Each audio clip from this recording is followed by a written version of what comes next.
This week's DRM Not Included on F5 Live is proudly powered by Amazon Prime. You know you get free shipping, but there's a whole lot more. You get free music with Amazon Prime Music, free TV, movies, and documentaries with Amazon Prime Video, free games, and a free Twitch subscription with Amazon Prime Gaming, plus additional features.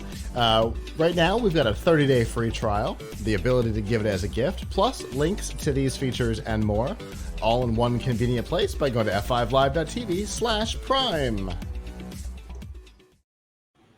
Speaking of Prime, we want to congratulate them on hosting a Thursday Night Football this week and not crashing.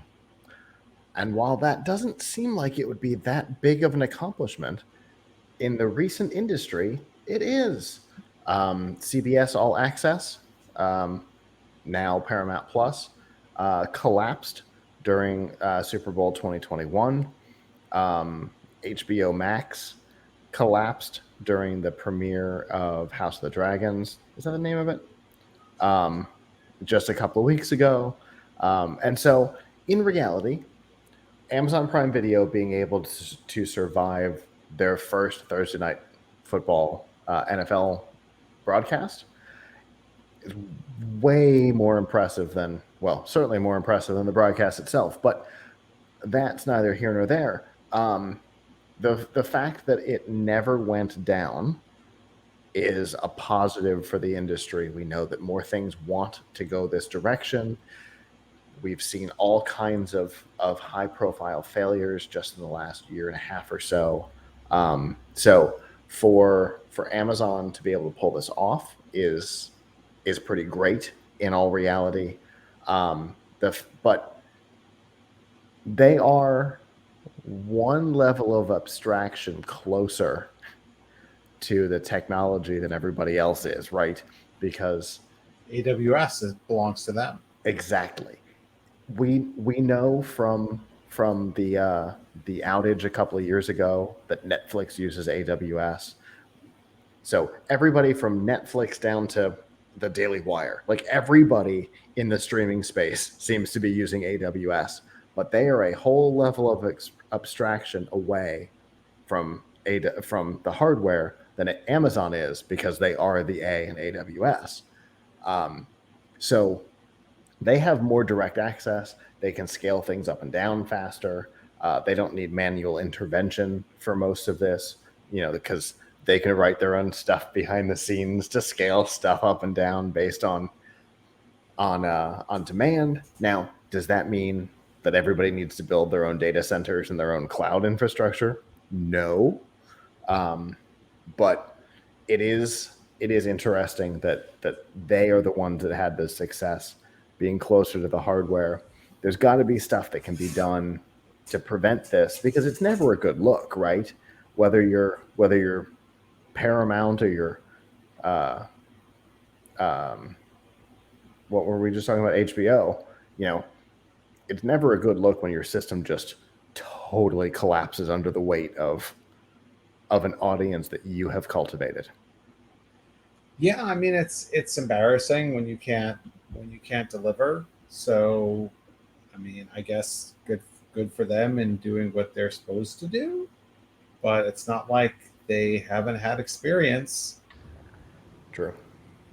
I mean, we've seen full AWS collapses, right? Yeah, that was when Netflix went down a couple of years ago. I mean, they should be able to anticipate the traffic and bandwidth that's needed, because other people have used their service. So, right, I'm sure. But also, my takeaway here is did HBO not know that a follow up to the name of the show is gone. Game of Thrones. That's it. That a follow-up to Game of Thrones was going to be popular, and that they needed to scale up for that. Did they just not consider that? I mean, it's interesting. It's an interesting question, right? I mean, they might have, a lot of companies. So getting extra capacity costs money, right? Sure. I'm sure it costs money. Now, Yes. we shouldn't fool ourselves, because the way that a lot of large companies work is that even if the company owns something, doesn't mean that there's no internal charge for it. So, like, Right.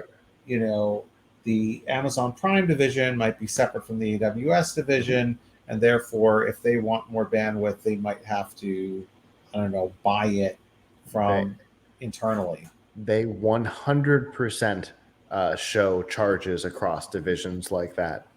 It's how AWS is able to claim the um, market percentage, usage percentage that they do, is because they include uh, Amazon.com and Amazon Prime and Twitch, all in their AWS subscriber list. Right. So, um, so it's not, I don't know how it works there, but they probably had to pay for that. But at the same time, I'm sure there was a lot of pressure on them to get it right. A Mhm. lot of other companies might And likely say, all hands on deck, right? People in the AWS department who were told this cluster has to live. I mean, I don't know how hard it is to make that work, but yeah, I mean, if you have the right bandwidth, but I think that the thing is, if you're somebody like HBO, first of all, let's be real here. Like, Warner has been kind of sticking a knife in the back of HBO Max and twisting it for several months now. So True. it does not. Uh, they probably feel like if people aren't able to watch the show right away, it's not going to cause any unsubscribes.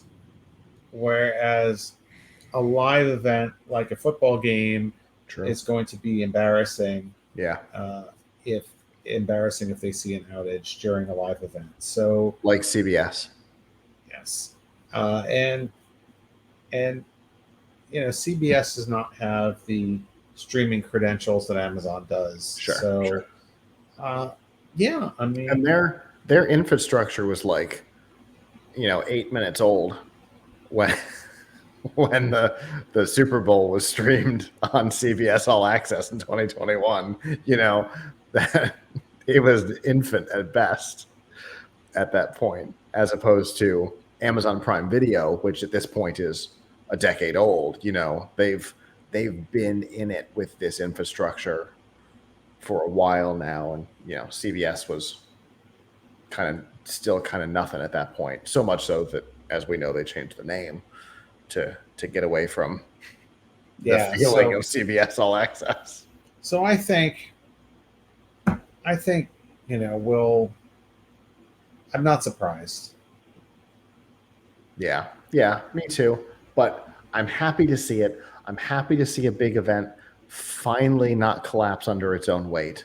And whatever they did, whether they had all hands on deck in a data center somewhere, or they just massively upped the server capacity, or whatever they did going into it, they were prepared for it when we've seen others not. So hopefully it's a sign for the future. We've raised the bar. We've set a new standard here. Hopefully we'll see others at least get over it, right, and not belly crawl under it. Hello, YouTube. Thanks for watching, and I hope you enjoyed this episode of F5 Live Refreshing Technology. If you did, please subscribe to the channel down below, and of course, hit the notification bell, because we know that subscriptions don't mean much on YouTube anymore. If you've got topics that you'd like us to talk about in the future, please comment them down below. And if you'd like to not follow us on YouTube, there's lots of ways that you can follow along with our content by going to plughitslive.com/subscribe. There you'll see all of our shows and all of the ways that you can watch, listen, and follow along.